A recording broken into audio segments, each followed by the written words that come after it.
எனது அன்பு தம்பியின் பாசம் என்னை 2010ஆம் ஆண்டு என்னை மலேசியாவுக்கு அழைத்தது.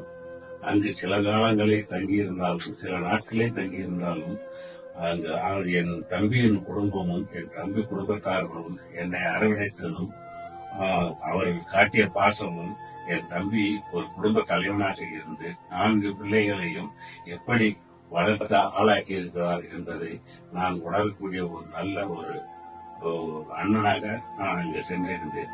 அதே நேரத்தில் அந்த 4 பிள்ளைகளும் என் தம்பியின் ஒரு உழைப்பாலேயே உயர்ந்து நல்ல படித்தும் ஒரு நல்ல தொழிலில் இருந்து அவர்களை அரவணைத்து பார்த்துக் கொண்ட என் தம்பி, அதே நேரத்தில் அவர்களுக்கு ஒரு நல்ல குடும்பத்தையும் அமைத்துக் கொடுத்து அவர்களுக்கு வாரிசுகளையும் பெற்றுத் தந்து அதோடு வாழ்ந்து சிறப்பாக இருந்த என் தம்பி,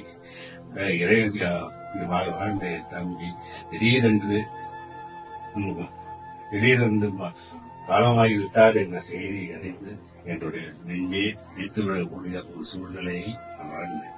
அப்படிப்பட்ட என் தம்பியின் ஆத்மா சாந்தி அடைய நான் ஆண்டவரை பிரார்த்திக்கிறேன். அதே நேரத்தில்